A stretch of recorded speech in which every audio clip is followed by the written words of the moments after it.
এই গরমে চকলেট নয়, স্ট্রবেরি নয়, আজ দেখুন আসল রাজা ম্যাঙ্গো কুলফি। আসল আমের ভিতরে ঠান্ডা ঠান্ডা কুলফি। আজকে ম্যাঙ্গো স্টাফ কুলফি রেসিপি আপনার জন্যই।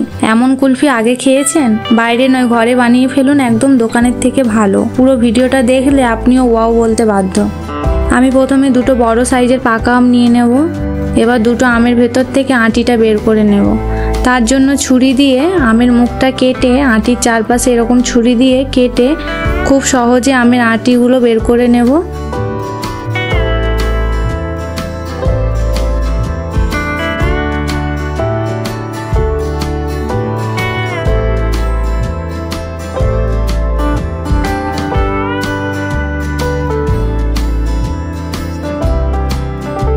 তারপর এরকম দুটো গ্লাস নিয়ে নেব, আম দুটো বসিয়ে রেখে দেব। আমি কুলফি তৈরি করার জন্য কিছু ড্রাই ফ্রুট নিয়ে নিয়েছি, ছোট ছোট করে কুচি করে নেব। আমার ড্রাই ফ্রুটস কাটা হয়ে গেছে। এবার আমি 4টে বড় সাইজের এলাচ আমি গুঁড়ো করে নেব। তারপর কুলফির জন্য আমি এখানে একটা পাত্রে 500 গ্রাম ফুল ফ্যাট মিল্ক নিয়ে নেব। দুধটা একটু ফুটে ওঠা পর্যন্ত ওয়েট করব। এবার কনডেন্স মিল্ক দিয়ে দেব মিষ্টির জন্য। তোমরা চাইলে চিনিও দিয়ে দিতে পারো।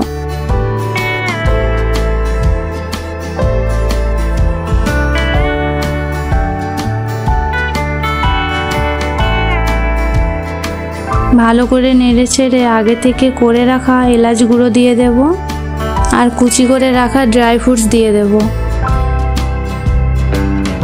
10 টাকার 1 প্যাকেট গুঁড়ো দুধ দিয়ে দেব।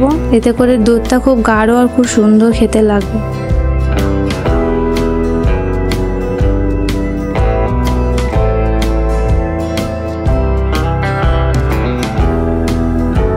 আমার মিষ্টিটা কম মনে হচ্ছিল, তাই আমি একটু চিনি দিয়ে দিলাম। দুধ এভাবে ফুটিয়ে নিয়ে অনেকক্ষণ ধরে একটু গাঢ় করে নেব।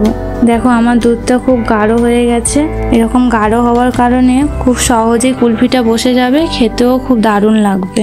এবার আমি তৈরি করে রাখা কুলফিটা আমি আমের মধ্যে দিয়ে দেব। এভাবে আমের মধ্যে কুলফি ভরা টেকনিকটা কিন্তু বেশ স্পেশাল।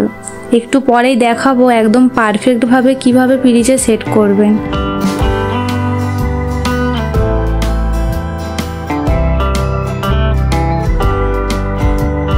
আমি দুটো আম ভর্তি করে দিয়ে দিলাম। এবার আমি মুখটা ভালো করে সিল করে আমি 5 থেকে 6 ঘন্টা ফ্রিজে রেখে দেব।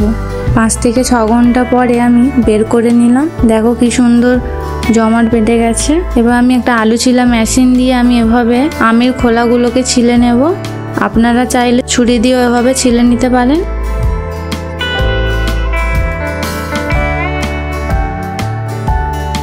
এবার আমি ছুরি দিয়ে গোল গোল করে পিস করে নেব।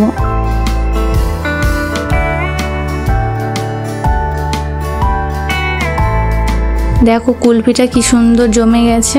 আমার কুলফিটা একদম পারফেক্টলি রেডি। এবার আমি ডেকোরেশনের জন্য কিছু কেশর এভাবে ছড়িয়ে দেব।